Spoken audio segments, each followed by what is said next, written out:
안녕하세요. 반갑습니다.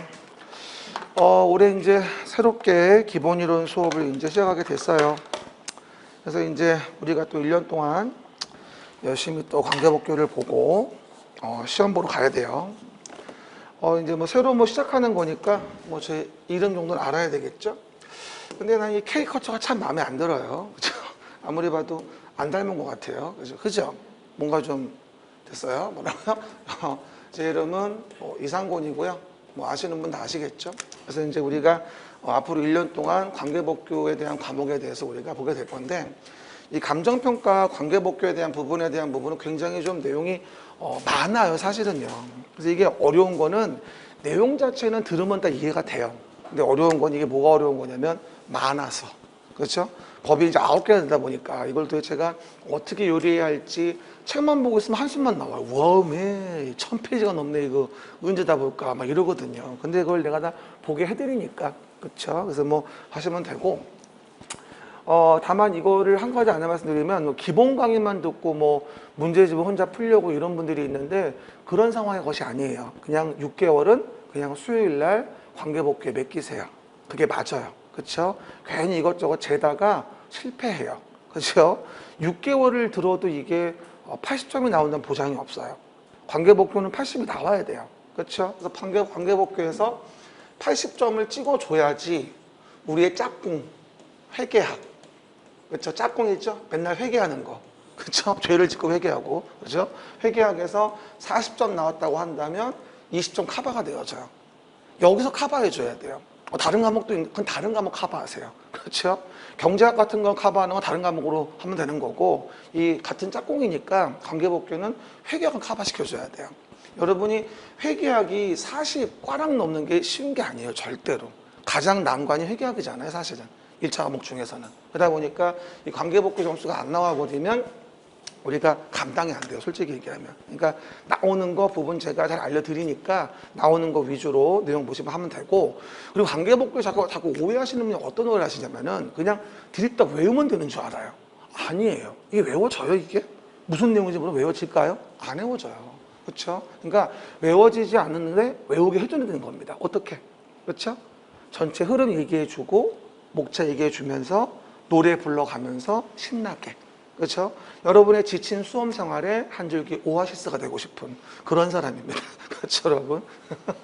하루라도 즐거워야 될 거 아니겠어요? 그렇죠? 매일매일 그냥 막 인상 쓰고 앉았는데, 그렇죠? 저는 그런 생각은 해요. 그러니까 너무 이렇게 병직돼 있지 말고, 제가 만약에 뭔 웃긴 얘기 했으면 열심히 웃어주시고 하셔야 돼요. 근데 요즘 사람들은 안 웃더라고요. 그냥 상처받아요. 그러니까 좀 웃기면 좀 웃어줘야 돼. 억지로 참지 말고. 일을 아껴물고 왜 참아요, 왜? 그렇죠? 웃어줘야지. 그래야지 우리가 서로 교감이 되고 소통될 거 아니겠어요? 그런 부분인 거예요. 그래서 이제 그렇게 전략적으로 보시면 되고요. 어쨌든 회계학에 나오는 부분을 우리가 못 맞추는 부분을 어디서 지금 보는 관계복교에서 우리가 커버시켜 줘야 된다라고 이해하시면 될 것 같아요. 그래서 보시면 되고요. 그리고 앞으로 1년 동안 보는 건 아니고 6개월 동안 보게 되는데, 이게 이제 9월, 10월이 우리 지금 9월, 10월 과정이 기본이론 과정이에요. 그래서 기본적으로 스케일 좀만 얘기해 주면요. 9월, 10월 과정이 뭐다? 기본이론이라는 걸 좀 진행을 하게 돼요. 그리고 기본이론이 끝나고 나면 이제 언제 가냐면 11월 달하고 12월 달하고 가서 우리가 문제풀이를 합니다. 문제집이 나와요. 그래서 요 문제풀이 할 때 자꾸 물어보는 분이 많이 계시는데, 이 문제풀이는 기본서를 가지고 보면서 같이 하는 거예요. 그러니까 기본서 이수는 아니야, 어떻게 보면. 그렇죠? 9, 10월 과정은 기본서만 가지고 내용을 막 열심히 보다가, 이론만 보다가 11, 12 가면은 문제집이 나오면서 기본서로 이론 보고 그 챕터에 문제 풀고 이렇게 가는 거예요, 문제집으로. 반반 가는 거죠. 그러니까 기본서 2회독 하면서 문제집을 겸한다고 이해하시면 돼요. 그러니까 이때 실력이 좀 느는 거죠. 기억이 자리를 잡는 거예요, 슬슬. 그러다가 이제 우리가 내년 뒷 시험 본 연도 2023년도에 가면 이제 우리가 1월달, 2월달에 가서 뭐 하냐? 핵심 요약이라 그래가지고 최종 점검이라는 걸 진행을 하게 돼요. 최종 점검. 이때는 별도로 뭐가 나오냐면 요약집이 나와요. 요약집. 근데 우리는 뭐 그림 자료가 있어가지고 원고는 그림 자료 대부분 보시면 되고요. 그리고 투곤에 해당하는 부분만 사실은 뭐다 같이 또 보시면 돼요. 그걸로 또. 그래서 보시면서 요약집 보면서 요거는 6주간 우리가 진행해요. 6주간. 요건 6주. 요거는 9주. 요거는 8주. 진행을 하게 됩니다. 그렇죠, 여러분? 그렇게 내용 이해하시면 되겠어요. 기본 과정은 9주인데 원래는 제가 다음 주에 원래 개강이에요. 근데 막 스케줄을 잘못 뿌려가지고 오늘이 돼버렸어요. 한 주 땡겨져가지고. 이상하지 않아요? 8월 31일? 그렇죠? 되게 애매하죠? 난 깜짝 놀랐어. 근데 벌써 나갔대, 자료가. 공고가. 그럼 해요. 그래가지고 그냥 하게 된 거야. 원래 오늘날 수업 없는 날이야. 그렇죠? 어쨌든. 그래서 지금 9주가 됐어요. 제가 평소에는 8주 하면서 이거를 1시간 늘렸거든요. 그러면 이제 8주는 끝날 수 있으니까. 근데 좀 너무 힘들어 하시니까 6시 안에 끝내버리고 9주 가는 걸로. 근데 마지막 주는 아마 좀 빨리 끝날 거예요. 동산단법, 채권단법은 보면 간단히 끝나는 거니까. 그렇죠? 보시면 되고요. 그리고 마지막으로 이제 뭐 하죠?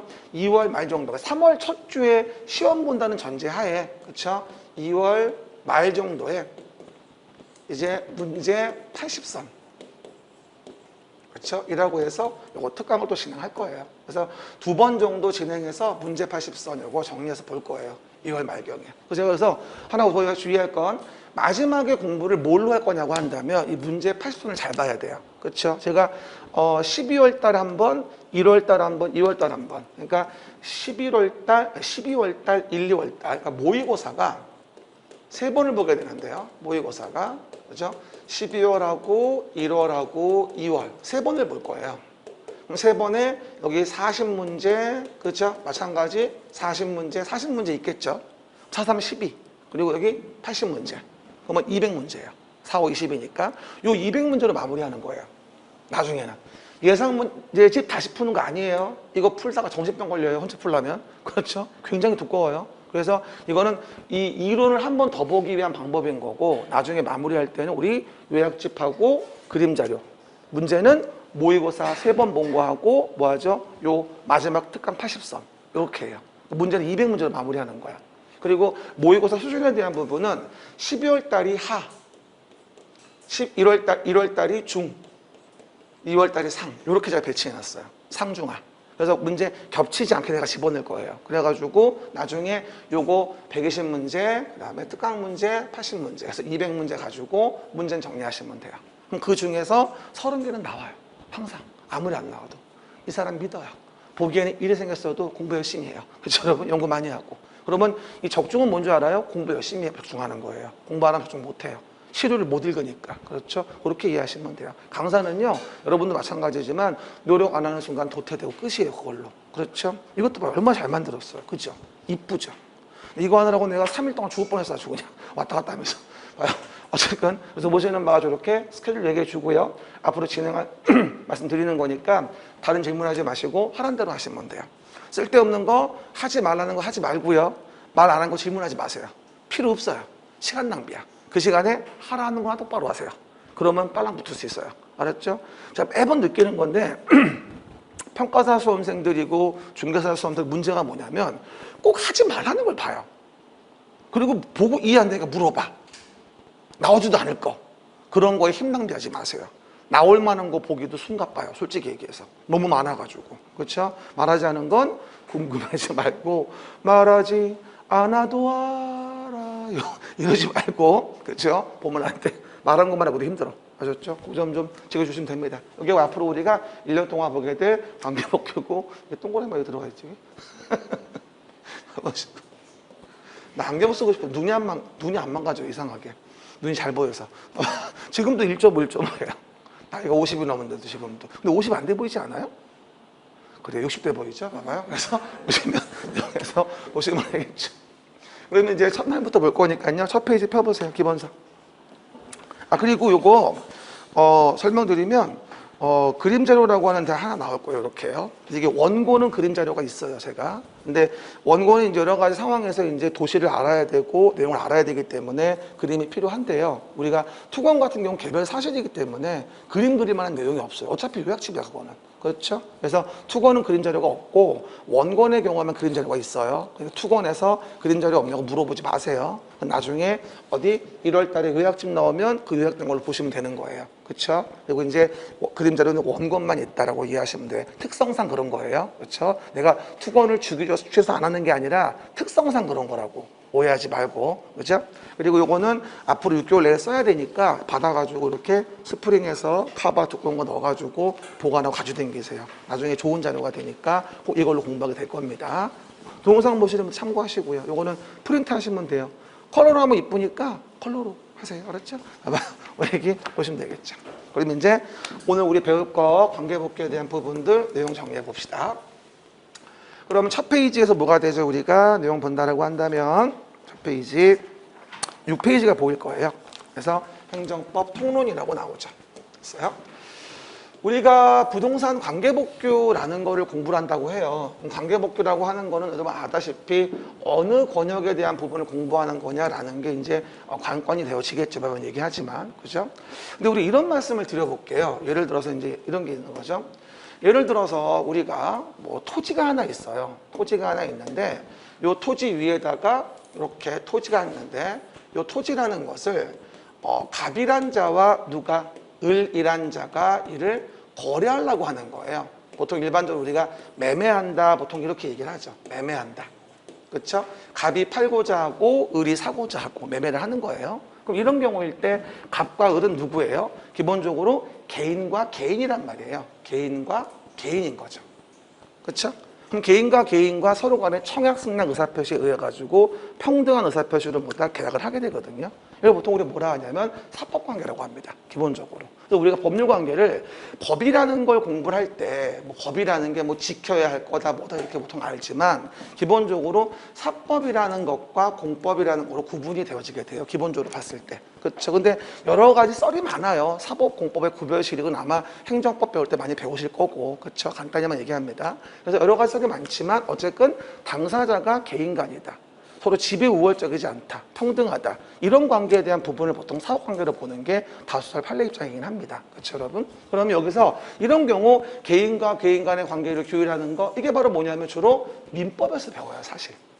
민법에서. 너랑 나랑은 사법관계. 시작. 창피해. 너랑 나랑은 사법관계예요. 그렇죠? 이 자식이 물건을 팔았는데 물건이 집게 아니네? 사기꾼이네? 뭐 등등등. 그렇죠? 샀는데 얘가 잔금을 안 주네? 썩을 놈. 이러는 거죠. 채무불이행. 이런 거에 문제가 생기는 게 사법관계인 거예요. 그걸 이제 이창석 쌤하고 등등등 뭐다? 1차 과목 민법에서 배우는 거고. 그렇죠? 그럼 이제 이 토지 위에다가 예를 들어서 토지를 샀어요, 을이. 왜 샀을까요? 산 이유 얘한테 물어봐야 되나? 왜 샀냐면 여기다가 건물 지려고 샀어요. 을은. 그죠? 그럼 건물 지려고 샀는데 토지가 있으니까 을은 지 맘대로 건물 지면 되겠죠.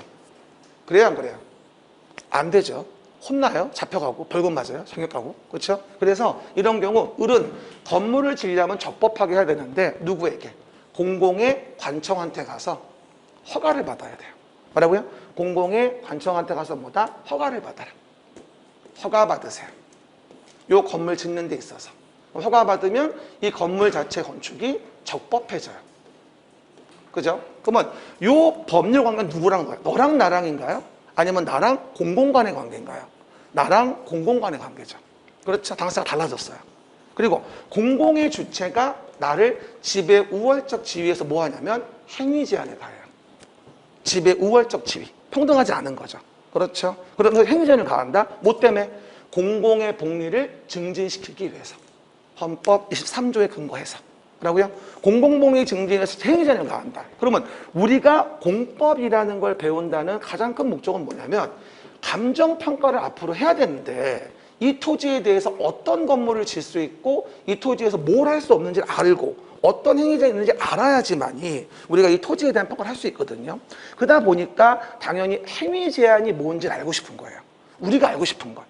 이 토지가 어떤 제한을 받지? 그럼 내가 어떻게 평가해줘야지? 용도지역이 뭐지? 지구는 뭐, 구역은 뭐야? 등등등. 어떻게 규제를 하지? 이런 거에 대한 부분의 방법론을 배우는 게 우리가 관계법규를 배우는 이유고 목적인 거야, 사실은요.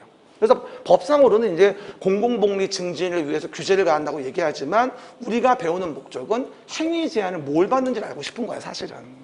그렇죠? 그래서 너랑 나랑과의 사법관계는 사법이라 볼 수 있겠지만 뭐하죠? 우리가 주로 배우는 행정법 관련된 내용들은 뭐다? 다 공법관계를 얘기하는 것이고 공적인 주체가 나를 어떻게 규제하는가, 그렇죠? 무엇을 규제하는가, 그 행위 제한 내용을 알고 싶은 거예요. 근데 문제는 뭐냐면 그 행위 제한을 가하는 수단이에요. 뭐라고요? 행위 제한을 가하는 수단. 그럼 행위 제한을 가하는 수단이 뭘까? 바로 그 수단이 행정에 대한 계획을 만드는 거예요. 계획을 만들어서 계획에 의해서 규제를 가하게 됩니다. 그래서 우리가 배울 때 가장 중요한 포인트는 뭐냐면 규제를 가하는 그 근거에 대한 부분이 뭐다? 바로 행위 제한과 관련된 부분에서는 계획이라는 거죠. 그래서 우리가 서울시라는 도시에서 계획을 만들어 규제하면 그게 도시계획이에요. 그렇죠? 그러면 나라에서 계획을 만들면 국가계획이에요. 그렇죠? 그런 계획에 의해서 우리의 행동 반경을 규제하는 거예요. 안 그러면 지금처럼 현재 서울시의 모습은 생기지 않았었을 거예요. 알겠습니까? 이게 우리가 기본적으로 볼 때 이 관계법규의 법률관계 기본 패턴을 아시라는 거죠. 대부분 다 이런 공법관계를 배우는 게 우리가 배운 내용이고 거의 원권 같은 경우는요. 이 계획과 관련된 걸 배우는 게 거의 국토계획법 같은 경우는 70~80%예요. 이 계획을 배우는 게. 그래야지 뭘 규제하는지 알 수 있는 거거든, 우리가. 그렇죠? 그리고 이제 이렇게 해서 우리가 관련된 공법 관련된 걸 배우게 된다라고 이해하시면 되고요. 밑에 뭐 각종 썰이 있죠. 뭐 사법, 공법 구분할 때 뭐 주체설, 종속설 그런 게 있나 보다. 의미만 알면 되는 거야. 한 번 더 물어봐요. 우리가 관계법규 배우는 관계는 뭐다? 공공과 나랑 관계. 행정청이 나를 어떻게 규제하는가를 보고 싶은 거고 그 규제의 방법은 대부분 계획을 만들어 규제를 가하니까 그 계획의 내용을 확인해 가면서 우리가 뭘 규제하는지 알아가는 거라고 이해하시면 돼요. 알겠습니까? 그걸 배우는 게 대부분 우리 내용의 관계법규구나라고 이해하시면 되겠죠. 그런 다음에 내용 본다라고 한다면 밑에 그럼 우리 문제는 40문제가 나와요. 관계법규. 감정평가 관계법규라고 해서 우리가 40문제가 나오게 되는데 엄마야. 그러면 관계법규와 관련된 부분을 본다고 한다면 우리가 40문제예요. 근데 요즘에 문제도 좀 독해지고 있어요. 원래는 우리가 이렇게 먹거든요. 40문제 중에서 라인을 본다면 보통 이제 상급 문제가 우리 시험에서는 많이 나올 때 한 5개? 보통 많이 나올 때? 그렇죠? 그 다음에 중급 문제에 대한 부분이 뭐다? 보통 25개 정도? 그다음 하급 문제가 한 10개 정도.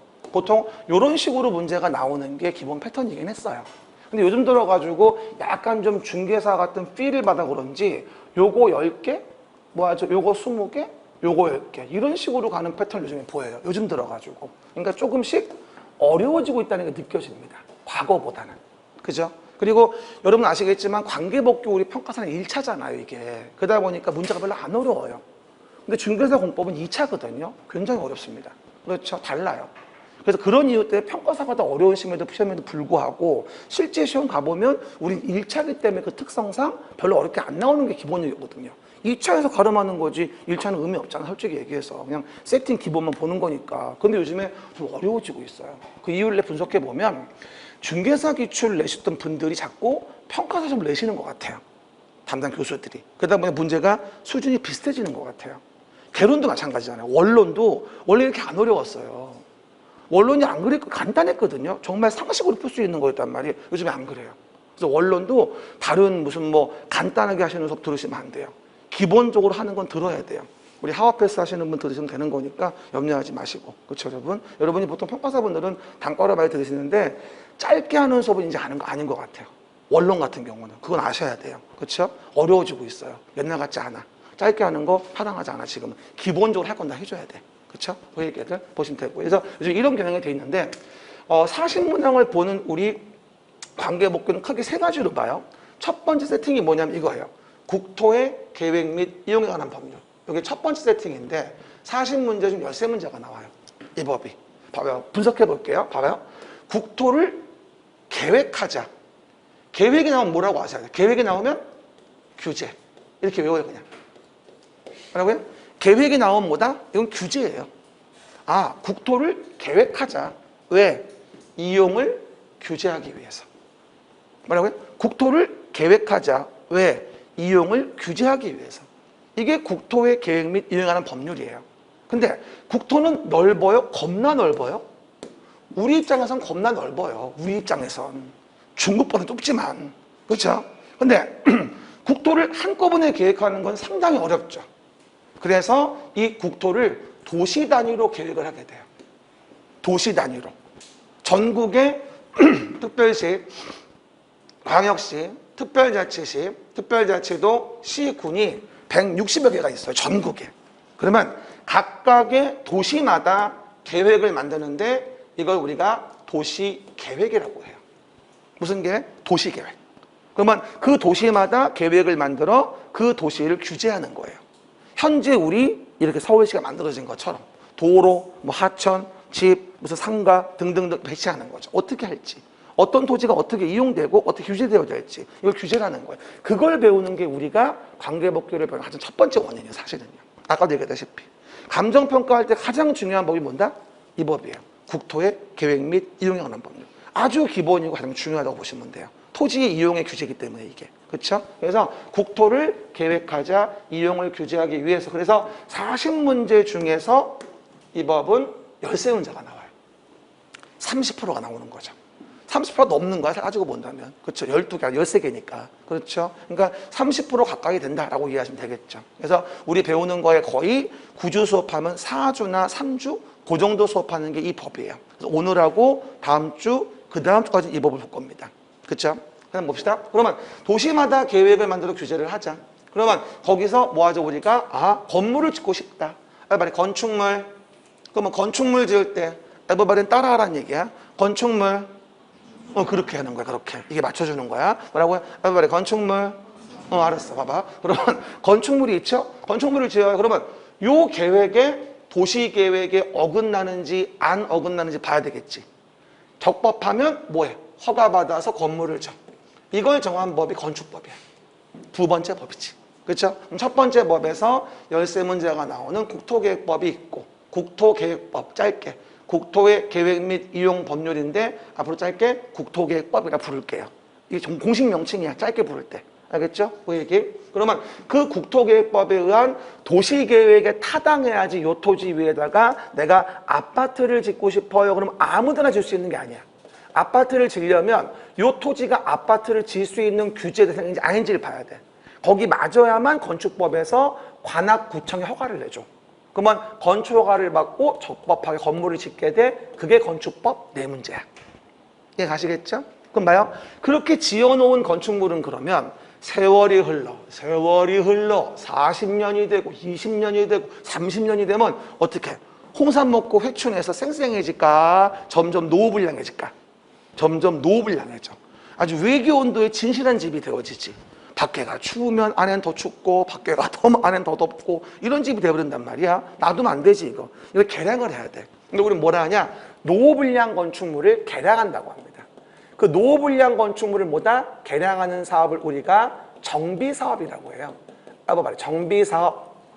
정비사업에 뭐가 있어요? 재개발 같은 거 많이 받겠지만 재건축 같은 거. 이런 사업을 진행하는 게 바로 도시 및 주거환경 정비법에서 네 문제가 나오는 세 번째 법이 되어집니다. 그러니까 다 정리합시다. 첫 번째 챕터, 이게 원건이에요. 원건은 국토를 계획하자, 이용을 규제하기 위해서. 그럼 규제를 위한 계획을 만드는 걸 배우는 이 법이에요. 그래서 도시마다 계획을 만들어서 서울시란 도시를 규제를 해요. 계획대로. 그렇죠? 그럴 때 건물을 짓는다면 그 계획에 적법해야지 관악구청에서 허가를 내줘요. 그 건축 허가를 받는 절차와 규제를 보는 게 건축법 네 문제. 지어놓은 건물이 노후불량해지면 이걸 개량하기 위한 정비사업, 재개발, 재건축 등 그렇죠? 사업을 진행하게 돼요. 그게 도시 및 주거환경 정비법이에요. 이게 네 문제가 나와요. 요 세 법을 보는 게 원건의 챕터라고 이해하시면 돼요. 알겠습니까? 그 원건 챕터는 3개 끝나고 나면 이제 한 4.5주, 5주 지나가는 거예요. 따지고 본다면. 그러고 나서 이제 구체적으로 보시면 이제 투건으로 갑니다. 투건으로 가면 감정평가와 관련된 법을 먼저 배우게 됩니다. 그렇죠? 첫 번째, 우리 매번 하는 거. 부동산 가격을 공시하자. 라고 하는 부동산 가격 공시에 관한 법률. 그렇죠? 우리 시군구마다 각종 토지나 주택에 대한 부분에 뭐 세금을 부과한다. 그러기 위해서 기준금액이 필요하다. 그게 공시지가다. 그렇죠? 그럼 표준지 공시지가, 개별 공시지가 이런 거를 정하는 절차가 있을 거 아니겠냐고요. 우리가 평가 업무 해야 되니까. 그래서 원고는 일반론이고요. 투고는 우리 이제 업무와 관련된 법들이 모였다고 이해하시면 돼요. 이해 가시겠죠? 그럼 뭐가 되죠? 가역공시법은 그래서 세 문제가 나와요. 여러 번 과세가 바뀌면서 이 법도 많이 바뀌었어요. 여러 번 개정되고 그리고 근 4, 5년 동안에 개정이 많이 됐습니다. 원래는 얘하고 얘가 같은 법이었거든요. 분파됐어요 이게. 그쵸? 그래가지고 얘가 세 문제 가역공시하는 거 배우고 우리가 감정평가 앞으로 업무를 할 때 뭐하죠? 감정평가로서 하지 말아야 할 짓. 잘못하면 징계받고 과징금 맞는 거 이런 거 지켜야 할 행동 이런 것들을 언급해 놓은 게 이거 감정평가 및 감정평가사 관한 법률로 세 문제가 나오는 부분이에요. 두 개가 더해져서 6문제입니다.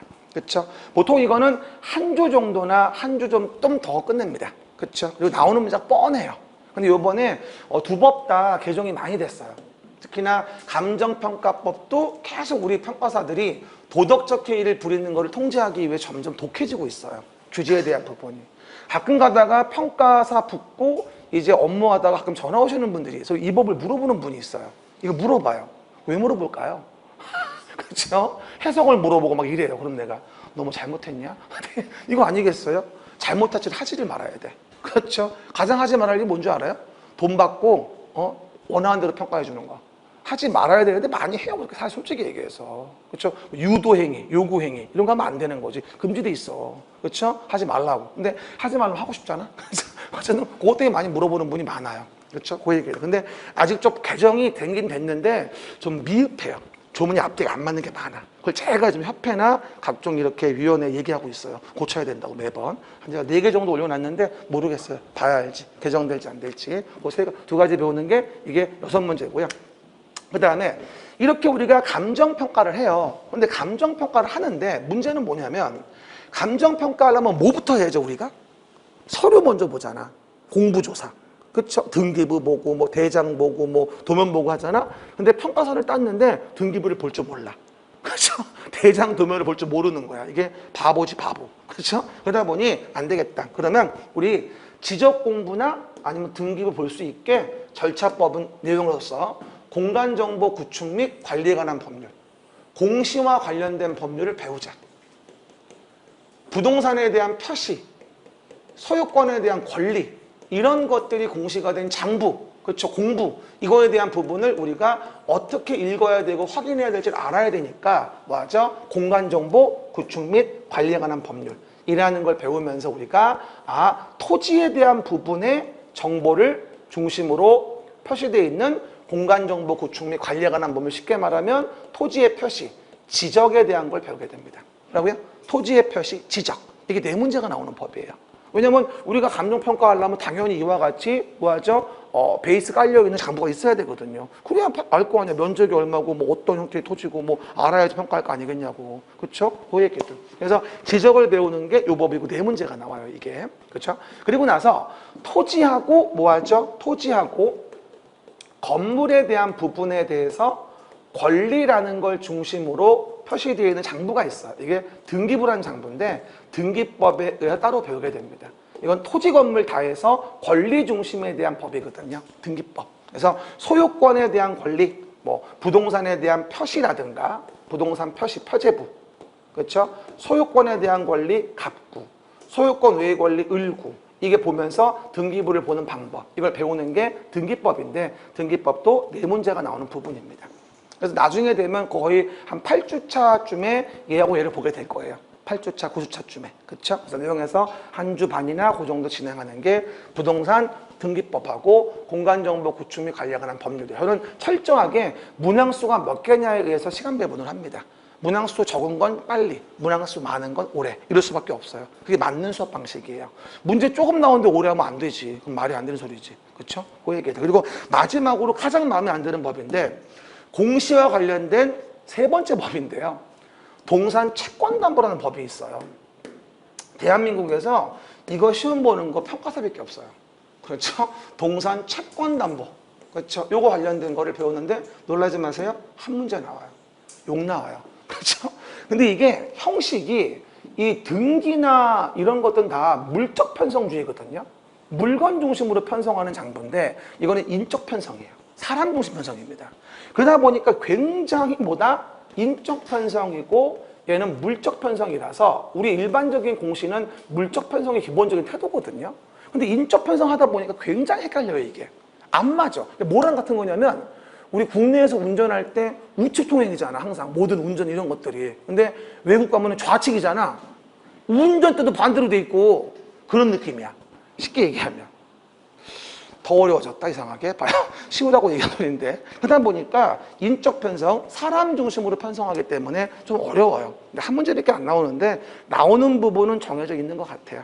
자세한 건 나중에 얘기하지만 여기서 동산이나 채권 같은 것들이 등기가 안 되다 보니까 공시 부족으로 채권자가 피해보는 경우들이 많아가지고 여러 가지 공시들을 고민하다가 만들어낸 제도입니다. 그렇죠? 그게 바로 동산 채권 등 담보 한 문제인데 이거 한 1시간 해요. 한 문제니까. 그렇죠? 간단하게 설명하고 나온 것만 정리해 줄 거예요. 이래서 총 9가지 법을 보는 게 바로 우리가 보게 될 이 법에 대한 내용이라고 이해하시면 되겠죠. 그 얘기들. 그래서 보시는 바와 같이 우리가 관련된 내용에서 관계법규가 어떤 문제를 보는 것인지 내용에서 확인해 본 겁니다. 됐죠? 그리고 우리 공법상 규제를 가하는 헌법적 근거에 대한 부분은 헌법 23조예요. 헌법 23조. 그래가지고 우리가 본다 한다면 기본적으로 모든 국민의 재산권은 보장된다 라고 나오게 되죠. 보장된다. 그리고 내용관계는 뭐로 정한다? 법률로 정한다. 각종 9가지 법이 있죠. 그리고 재산권에서는 공공복리에 적합하게 해야 된다. 이게 바로 규제를 가하는 근거가 되어지는 거야, 사실은. 그렇죠? 그리고 공공필요에 의한 수용사용 제한, 그에 대한 보상, 특별한 희생은 보상이 있어야 돼요. 특별한 희생인데 보상이 없으면 그게 바로 위헌이에요.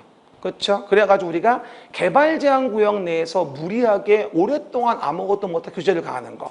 헌법에 불합치 판결을 받았고. 그렇죠? 또 도시계획시설 도로를 만든 데 놓고 뭐하죠? 10년 넘게 아무것도 안 하면서 규제만 가하는 것도 헌법에 불합치 판결을 받게 됩니다. 그 이유는 다 뭐다? 보상 규정이 없다는 이유 때문이에요. 특별한 희생이라고 보여지게 되는데 일반적 희생은 보상하지 않죠. 하지만 특별한 희생은 보상이 필요하거든요. 그렇죠? 그 부분에 대한 보상을 지급해 줘야 한다. 이게 헌법 23조에 우리가 공법상 규제를 가하는 근거가 되어주는 헌법 규정이에요. 알겠죠? 요즘에 또 헌법 많이 나오잖아요. 뭐 이렇게 여당의 내용을 겪으면서 야당도 뭐 하면서 이렇게 많이 요즘에 시끄럽지 않습니까? 요즘에 정치권 뉴스를 듣다 보면은 왠지 모르게 재미있는 영화 한 편 보는 느낌이 들어요, 자꾸.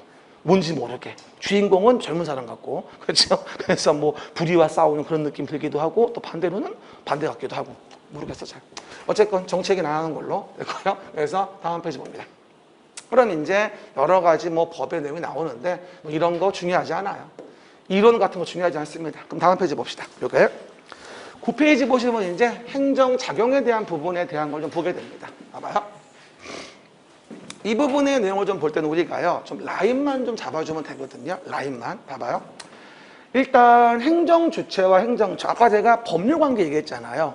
공적인 주체가 뭐하죠? 우리 일반 국민을 규제한다는 거예요. 일반 국민을.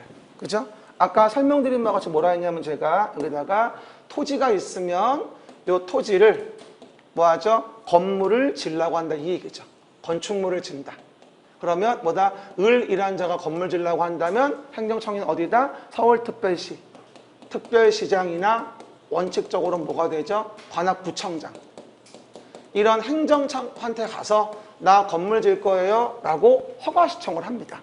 그러면 이게 적법하다라고 한다면 뭘 내주죠? 허가를 내줍니다. 그래서 을의 건물이 적법하게 지어지게 됩니다. 이런 법률 관계가 우리 행정작용 중에 하나로 보시면 됩니다. 그 관계가. 그러니까 영어처럼 2형식, 3형식 문장 형식이야. 공적인 주체가 국민을 규제한다는 얘기겠죠. 뭐에 의해서? 관련 법에 의해서. 그렇죠, 여러분? 그런 얘기들. 그럼 이제 우리가 당연히 특별시장, 구청장은 건축에 허가를 내줄 때 뭘 고려할까요? 관련된 법의 적법한 따지겠죠. 법을 만들겠죠, 일단. 입법부에서. 만들어진 법으로 본다면 뭐가 될까요? 대표적인 게 국토계획법.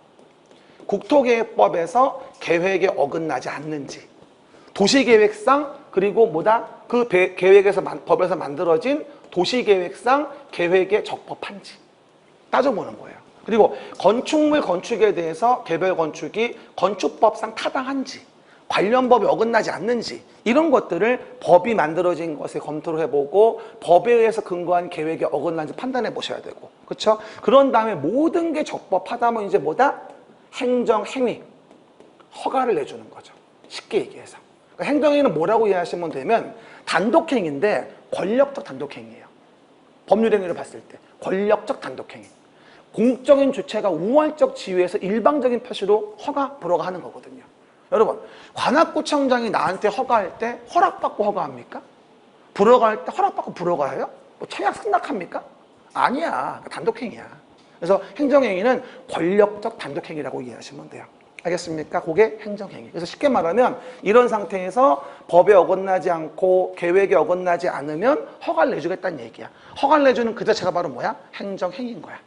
이해 가시겠죠? 쉽게 얘기하면. 근데 문제는 봐봐요. 문제는 민법에서 행정의 객체에 대한 부분에 대해서 우리가 국민이다, 자연인 법인이 있다, 이런 거 다 알아요. 근데 문제는 우리 핵심은 이거거든. 뭐? 행정 주체. 우린 요걸 알고 싶은 게 우리가 관계복귀 핵심이야, 사실. 이걸 알고 싶은 게. 그렇죠? 그럼 기본적으로 뭐냐면 행정 주체가 누군지 알겠어.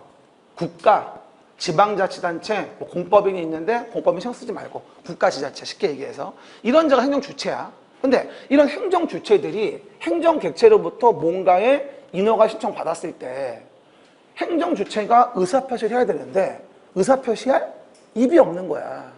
입이 뭐야? 먹으려고만 있는 거야? 아니죠? 의사표시 기관이 없는 거지. 그 의사표시 기관을 둬야 되는데 그 의사표시 기관이 바로 뭐다? 행정청인 거야. 행정주체의 의사표시 기관. 뭐라고요? 행정주체의 의사표시 기관이 뭐야? 그게 바로 행정청이야. 근데 우리는 일반 행정법 배울 때는 막 어마무시한 행정청 고민할 필요 없어. 우리한테 필요한 것만 알면 되는 거야. 그렇죠? 그러면 그 행정청 쉽게 얘기하면 국가일 땐 대표적인 게 장관들이야.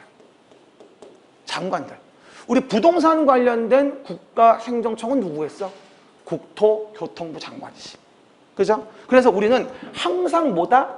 부동산 관련된 공법을 볼 때는 국토, 교통부, 장관, 국가가 뭐를 합니다. 뭐라고? 국가가 뭐를 합니다. 이러고 나오면 항상 나오는 자가 국토교통부 장관이에요. 그럼 우리는 부동산 공부하시는 분이기 때문에 국가가 뭐를 합니다. 이러면 그건 다 국토교통부 장관이야. 부동산 관련된 사는. 그럼 다시 물어보자. 환경과 관련된 국가의사표는 누가 얘기할까? 환경부 장관. 짧게 환장이라고 하지. 뭐라고요? 이거는 국장이야. 앞으로 얘기할 때 국장 그러면 국토교통부 장관이야. 또 이러면 선생님 그러면 국방부 장관은 어떻게 하려고 하시죠? 안 나오셔. 우리 배우는 법에. 그러니까 국장 그러면 국토교통부 장관이야. 알겠습니까? 그렇게. 이런 식으로 뭐 하죠? 국가의 의사표시는 행정청. 지금 정부의 18부, 4처, 18청. 그렇죠? 그 국가행정청이 의사표시를 하는 거야. 우린 뭐다? 부동산이니까 당연히 국토교통부 장관이야. 이해 가시겠죠? 그리고 지방자치단체 이따 보겠지만 서울특별시는 지자체, 서울특별시장은 행정청. 뭐라고요? 서울특별시는 행정주체, 서울특별시장은 행정청. 관악구청은 행정주체, 관악구청장은 행정청. 이해갑니까? 그렇게 이해하시면 돼요. 의사표시 기관. 그렇죠? 그렇게 해서 우리가 공부할 때 필요한 것도 좀 아시면 돼요. 뭐 어마무시한 행정법에 나오는 행정청 뭐 논리를 배우고 판례가 어땠고 학설 필요 없어. 그런 거. 알았죠? 그거 안 나와 그런 거. 필요 없어. 그런 거 하지 마. 알았죠? 괜히 시간 낭비야. 기본만 알면 돼. 왜 그건지만. 주어를 알아야지 상대방 알 거 아니겠냐고. 이건 민법에서 배우고 이거는. 그지? 이건 뭐야? 관련된 관계법에서 배워야지. 공법에서. 알겠습니까? 그래야지 당사자 관계 이해하시고 내용 보시면서 관계를 보면 돼. 그럼 봐봐. 마지막으로 그럼 이렇게 해서 우리 봐봐. 그러면 행정청이 행정주체 의사표시로 인허가를 했어. 근데 그 행정행위 자체가 봐봐. 그 행정행위 자체가 뭐였어? 행정행위 자체가 예를 들어서 이렇게 적법했어.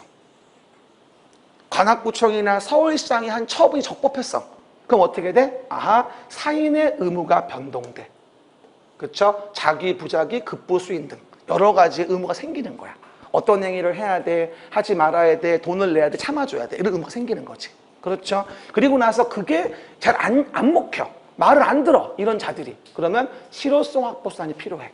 그래서 철거 같은 거 명령했는데 원상회복 명령 안 따르면 행정청이 대신 집행한다든가 금전납부금을 해태한다든가 그러면 행정대집행, 강제징수 이런 거에 수단을 줘서 실효성 확보를 하게 돼.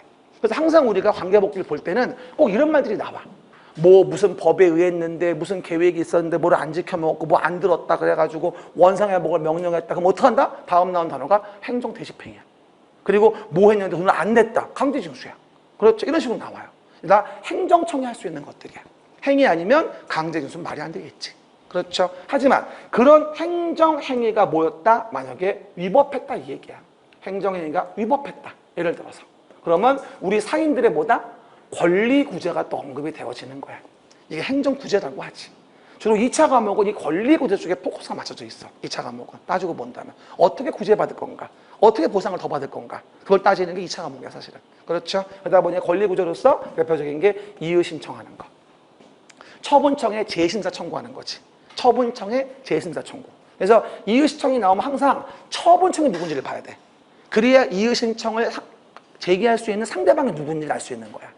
국토교통부 장관 처분인데 시군구장 상대로 이의 신청은 말도 안 되는 소리야.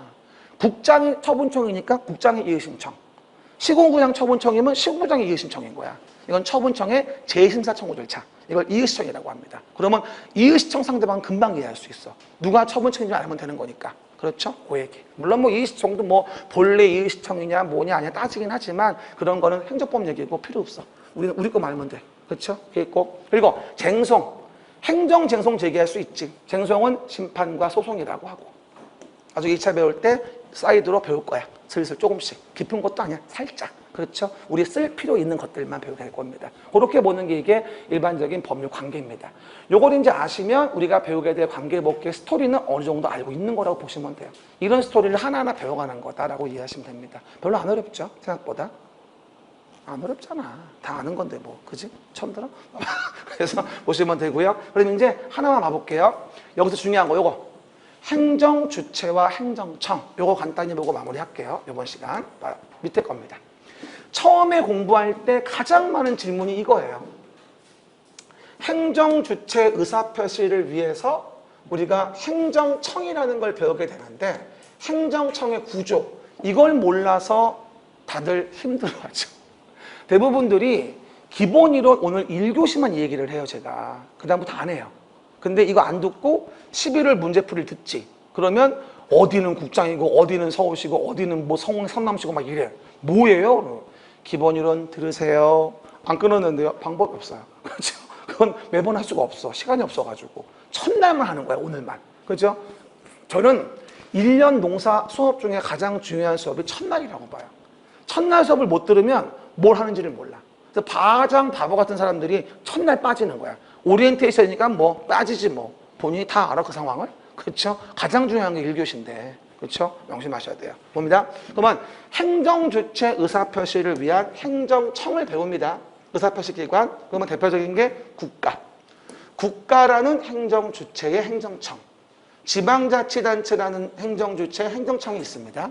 그러면 여러분 아시다시피 우리가 배우는 건 행정청 중에 대빵은 요거. 우리의 대빵이죠.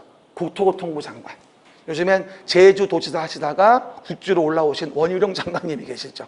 원래는 현미백미 그분이었었는데 뭐라고요? 바뀌는 바람에 형권이. 그죠? 바뀌었죠. 그 얘기들. 국토교통부 장관. 다시 얘기해요. 국가가 뭘 한다고 나와. 부동산 관련돼서 국가가 뭘 한다고 나와. 그럼 무조건 국장이야. 그럼 들어봐. 아직 안 배웠지만 국가계획과 관련된 도시계획 시설사업은 국토교통부 장관이 시행한다. 뭔지 모르지만 부동산이니까. 국가계획과 관련된 광역도시계획은 국토교통부 장관이 수립한다. 뭔지 모르지만 국가계획과 관련된 도시관리계획은 국토교통부 장관이 수립한다. 다 맞아. 국가계획 나오면 부동산 관련은 국토교통부 장관이야. 알겠어요? 거의 90%는 그래. 그죠? 그렇게 이해하시면 됩니다. 그리고 나머지 농지 관련된 거 나오면 농림축산식품부 장관. 바다 나오면 해양수산부 장관. 그래서 해양수산부 장관은 뒤에 가면 나오겠지만 수산자원보호구역이라는 게 있어. 수산자원보호구역. 수산자원보호구역은 해양수산부 장관의 유일한 할 일이야. 우리 법에서. 다른 일은 전혀 안 하시거든. 그래서 수산자원보호구역 나오면 그냥 해양수산부 장관이야. 그거 말고는 아무 일도 안 하셔. 근데 가끔 가다가 수산자원보호구역을 국토교통부 장관한테 툭인다? 얘 이거 하나 하거든. 뺏으면 안 돼. 그렇죠? 라고 이해하시면 되고. 그 다음에 뭐 행정안전부. 요즘에 경찰국 때문에 말이 많죠. 어차피 행정안전부. 그리고 기획재정부, 경제부총리. 그렇죠? 환경 나오면 환경부 장관. 그렇죠? 그리고 중소벤처기업부. 문재인 정부에서 생긴 건데 아직 윤석열 정부가 정부 조직 개편을 안 하는 바람에 아직까지도 있어요. 알겠습니까? 보나마나 앞으로 개편하겠지만 왜 안 할까요? 다수당이 파란당이니까 어렵잖아. 바꾸기가. 그래서 내가 볼 때는 다음 총선 있은 이후에 하라는 게 아닐까 싶기도 해. 내 생각에는. 계속 지들 밀고 있잖아. 지금 보면은. 뉴스 안 보죠. 어쨌든 중요하지 않습니다. 그러다 보니 국토교통부 장관이라는 게 가장 중요하고요. 정부에는 18부, 4처, 18청이라는 국가행정청이 있습니다. 우리 관심 있는 건 국토교통부 장관이고요. 근데 이건 쉬운데 여러분이 어려워하는 게 이거예요. 밑에 지방자치단체. 그죠? 그럼 지방자치단체를 얘기할 때 광역자치단체에 대한 부분이라고 있어요. 그리고 광역 밑에 기초를 이루는 기초자치단체가 있습니다. 이게 되게 어려워요, 사람들이. 이걸 어려워하더라고. 일단 봐요. 광역자치단체는 뭐냐면 간단히 시도지사예요. 시도지사. 그렇죠? 제일 많이 물어보는 질문이 이거다. 시도지사의 시하고 시군구의 시하고 같은가요? 물어보는 분들이 있어요. 같겠어요? 다르지? 그렇죠? 그러니까 시도지사의 시는 큰 도시를 얘기하는 거예요. 그럼 시도지사의 시는 누구예요? 특별시, 광역시, 특별자치시, 이게 시도지사의 시입니다. 큰 도시예요. 그러니까 뒤에 도라고 나오잖아. 시도지사 이러면 시는 특광, 특시를 얘기하는 거예요. 그렇죠? 그러면 전국의 특별시는 몇 개? 하나겠지. 특별하니까. 세월 특별시 아닙니까? 됐죠? 그리고 광역시는 몇 개? 안 세봤지? 6개야. 인천, 대전, 대구, 부산, 광주, 찍고 울산 6개입니다. 그렇죠? 이걸 7대 광역시라고도 하는데 우리 법상으로 나눠야 돼. 특별시 하나, 광역시 6개. 이렇게 해서 특광이라고 하고 그 다음에 우리 워싱턴 만치로 행정수로 옮겼죠. 세종시, 신행정수도. 그렇죠? 그래서 특별자치시. 이걸 시도의 시라고 합니다. 성남시 이런 거 안 들어가. 오해하시면 안 돼. 성남시는 도 밑에 있는 시야.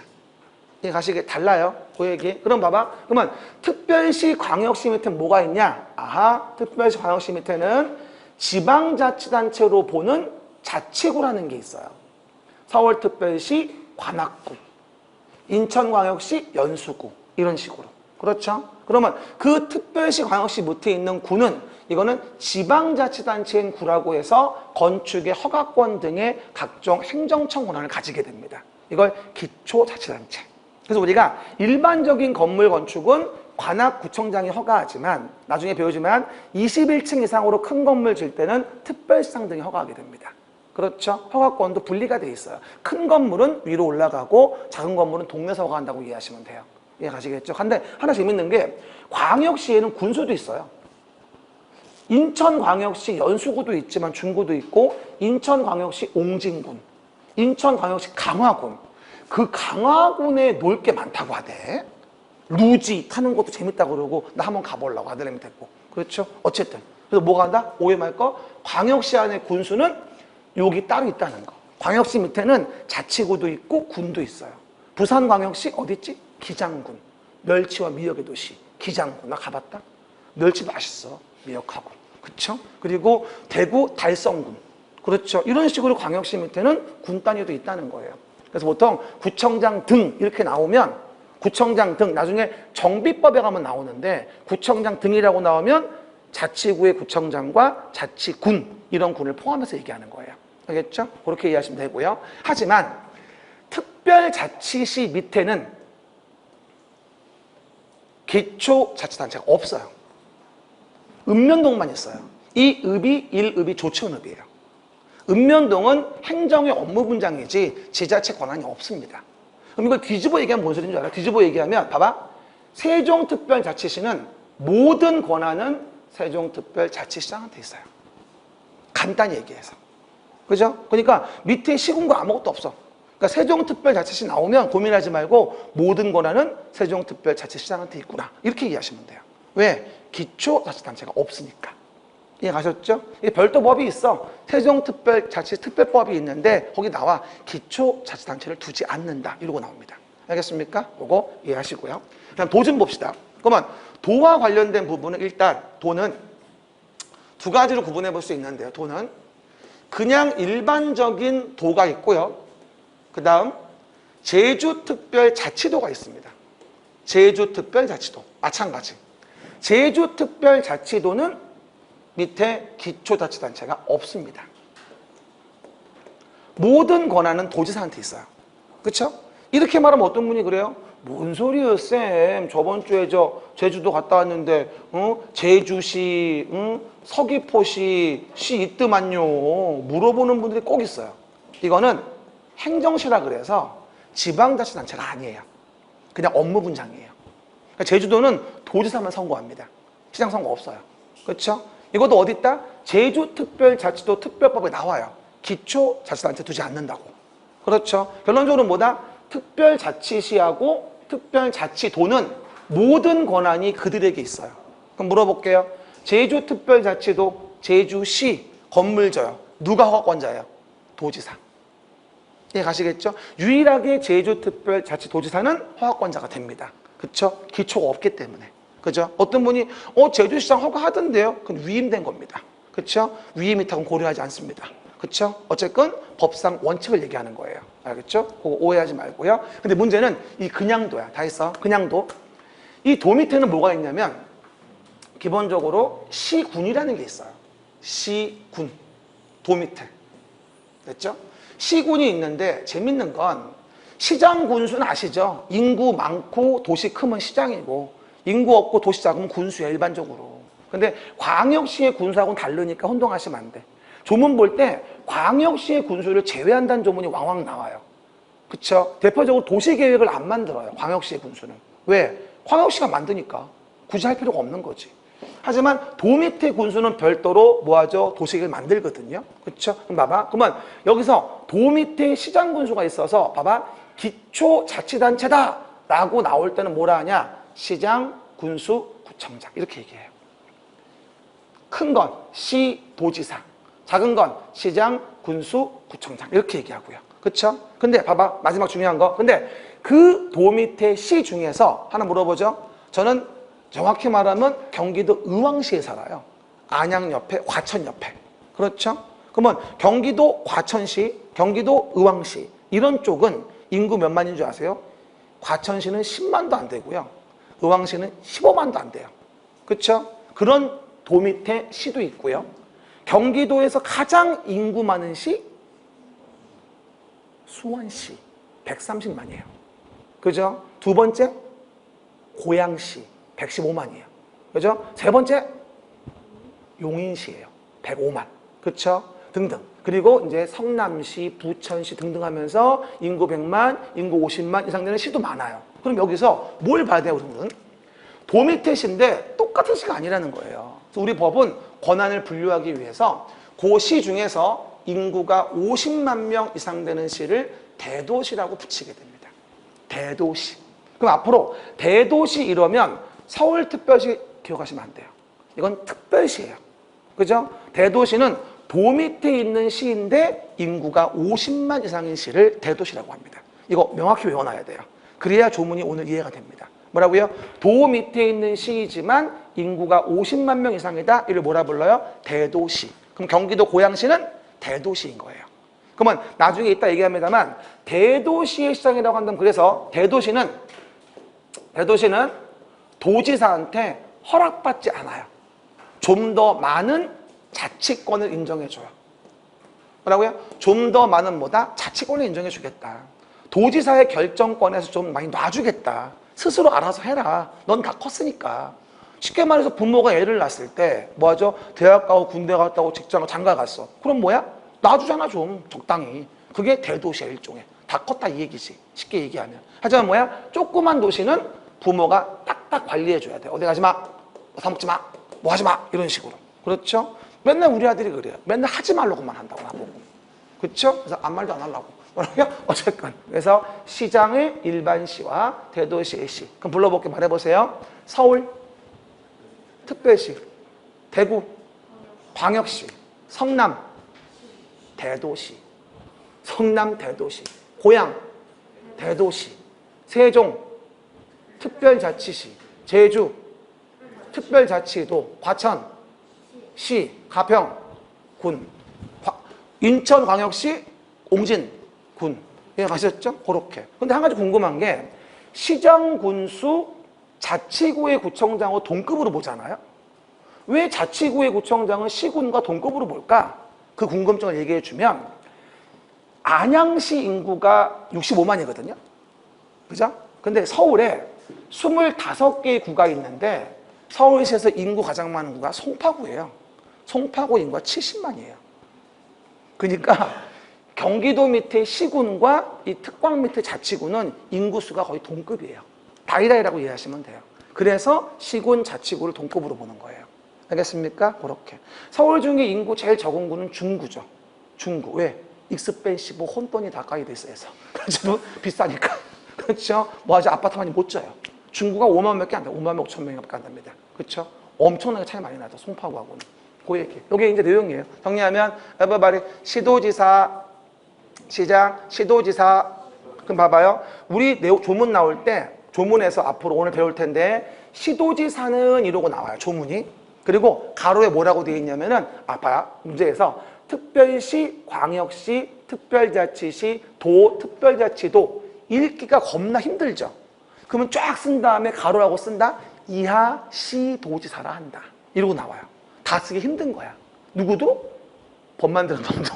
그래서 항상 뭐라고 나오냐면은 특별시, 광역시, 특별자치시, 도 또는 특별자치도는 이래놓고 가로에 놓고 이하 시도지사를 한다. 이러고 나와요. 그러니까 앞으로 시도지사는 이러고 나오면 특별시, 광역시, 특별자치시, 도, 특별자치도를 다 포함하고 있는 거구나 라고 이해하시면 돼요. 알겠습니까? 그 얘기. 그리고 기초자치단체에는 뭐가 된다? 아하, 시장, 군수, 구청장이라고 나와요. 보통 그냥 구청장이라고 얘기를 해요. 그리고 맨 조문 앞에서 자치구의 구청장 하고 가로한 다음에 이하 구청장이라고 한다. 이러고 돼 있어요, 보통. 이해갑니까? 그래야지 다 쓰지 않거든. 귀찮으니까.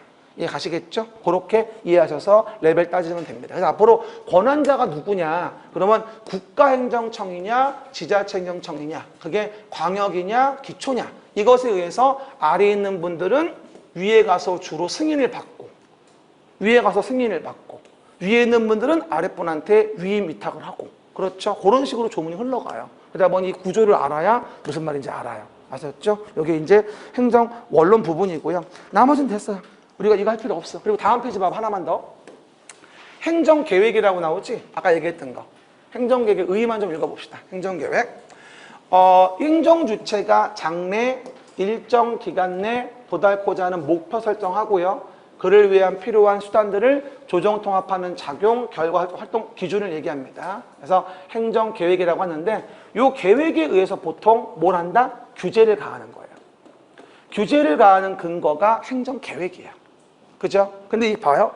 이 행정계획이 우리 일반 국민에게 영향을 미치지 않는 계획도 있고요. 일반 국민에게 영향을 미치는 계획도 있어요. 그래서 영향을 미치냐, 미치지 않냐라는 것에 의해서 우리가 이게 계획의 어떤 효과가 달라져요. 그럼 봐봐요. 일반 국민에게 영향을 안 주죠. 영향을 안 주니까 이 계획을 이유로는 우리 일반 국민이 뭐 할 수 없다? 소송 제기한다거나 심판 제기하는 게 말이 안 돼요. 됐죠? 그리고 실효 문제도 언급할 이유가 없어요. 행정 내부의 계획이기 때문에. 대표적인 거 이따 보겠지만 그게 광역도시계획과 도시기본계획이에요. 행정청 내부만 규제하는 계획인 거죠. 그러나 우리 일반 국민을 직접 구속하는 계획이라고 한다면 나한테 영향이 있잖아요. 우리 집에 전철 들어와 안 들어와 영향이 있잖아요.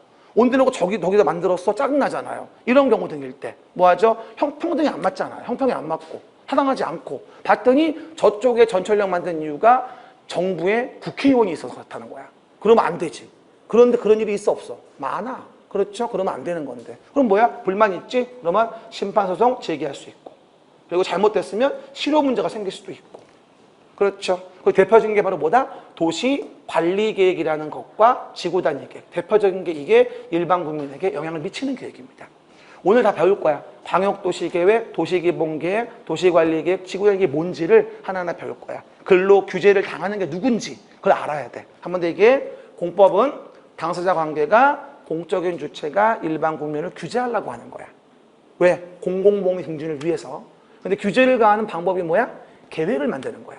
근데 그 계획은 일반 국민에게 영향을 주는 계획이 있고 주지 않는 계획이 있다는 얘기야. 그 의미를 좀 이해하셔야 돼. 아셨죠? 그에 대한 구별 실익인 거죠. 이래서 내용도 봤고요. 초능은 됐어요. 그럼 쭉 넘겨서 이제 국토의 계획 및 이용에 관한 법률 여기부터 2교시부터 봅니다.